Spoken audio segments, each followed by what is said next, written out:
Hey everybody, hope you're all doing well. It's Friday, I'm wearing black, it's Hamlet Day!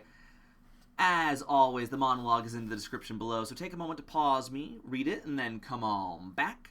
So, today we're going to be looking at Ophelia, who is one of 3 characters written as female in Hamlet. Now, I do make a distinction of written there, because if you were to go watch a performance of Hamlet, you'd probably see 5, 6, 7 women on stage.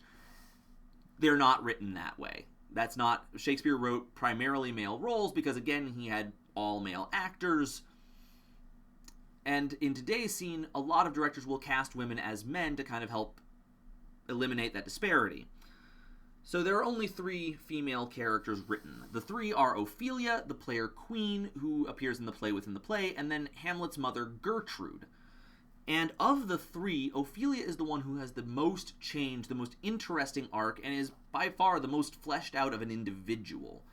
The player queen really doesn't have an opportunity to be. She's in basically 2 scenes and only talks in one of them, and in that one, she's playing somebody else. And Gertrude, despite having so many scenes and so many interactions with almost everybody else in the show, is kind of flat, just kind of there. She's really just a vessel for the plot to move forward. And we'll take a look at Gertrude next week, and we'll talk about how we make that into something fleshed out and amazing that the audience will love and remember. But today is about Ophelia. So Ophelia starts out, we know from before the play that Ophelia and Hamlet have some kind of relationship. They've been meeting each other, they've been sending letters back and forth. It seems like they're basically falling in love with each other, which is really sweet and cute. It won't be by the end of this, unfortunately. So Ophelia is unlike most of Shakespeare's tragic heroines in that she is definitely more traditional Elizabethan woman in that she is much more subservient to her superiors in society, primarily her father and other men. Now, that's not always the case. When we first meet her, she's having a back and forth with her brother Laertes, where Laertes is, being all high and mighty and saying, hey, while I'm off in France and you're here alone with Dad, you better behave yourself, missy. And she fires back at him and says, well, you're off alone in France. If I'm here behaving, you better behave, Buster. And you can see she has a little bit of that spark, and you see it again when she has an interaction with Hamlet just before the play within a play. You can tell she's definitely smart. She has a lot going for her. Unfortunately, she doesn't use it as much, or doesn't let herself use it as much.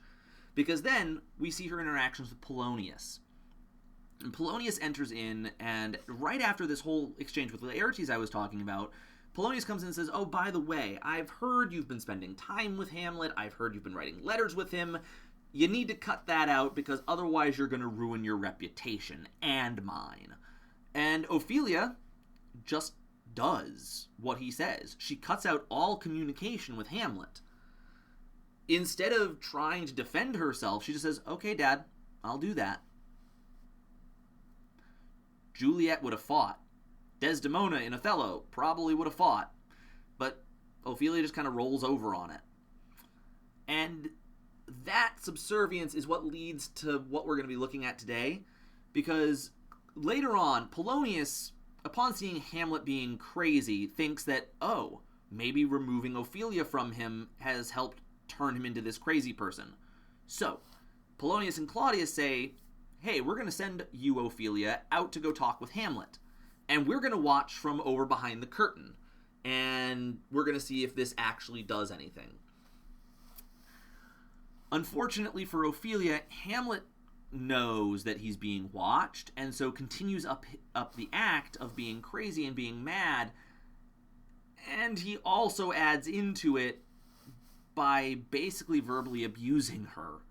And because, again, Ophelia thought that he loved her, it really hits her hard, and it also really hurts for her because she was just doing what she was told. She was asked to try and help Hamlet, and she really wants to help him. And Hamlet kind of blows it all up. And further on, Ophelia eventually, when she loses her father, it makes her descend into a madness, which eventually leads to her unfortunate death by drowning. But again, as I said, you can't play that part because it hasn't happened yet. So the part we're looking at is just after Hamlet ripped into her. Just after he has basically said, "You thought I loved you? Ha! That was a lie." And of course, again, he's playing mad. He's playing it up for the fact that Polonius and Claudius are right there. So, yeah. So in this bit of speech, Ophelia is processing everything that's happened, and she realizes, this is a bit of her smarts coming in, she realizes that something is wrong. She doesn't know what it is. She doesn't have the insight into Hamlet to know why he just did this, but she knows that this is not who he is. She knows that he is dealing with something that she can't help with, and it destroys her just a little bit. So we're going to take a look at it.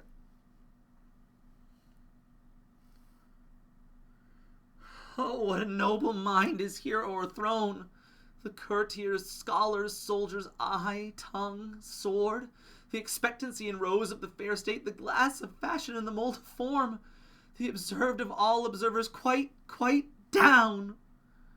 And I, of ladies most deject and wretched, that sucked the honey of his music vows, now see that noble and most sovereign reason, like sweet bells jangled, out of tune and harsh. The unmatch'd form and feature of blown youth blasted with ecstasy.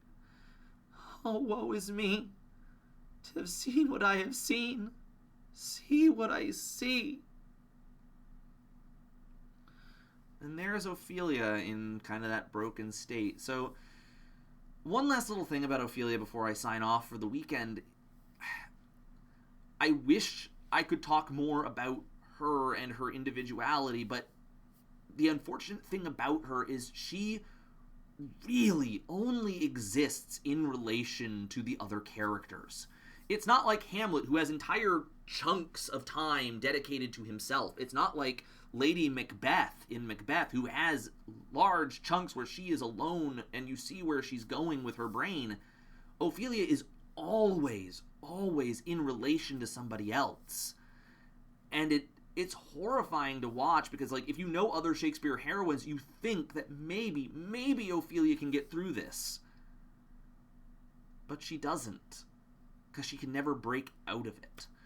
So, on that kind of downer note, I hope you all have a great weekend. We'll see you on Monday with another monologue. Bye!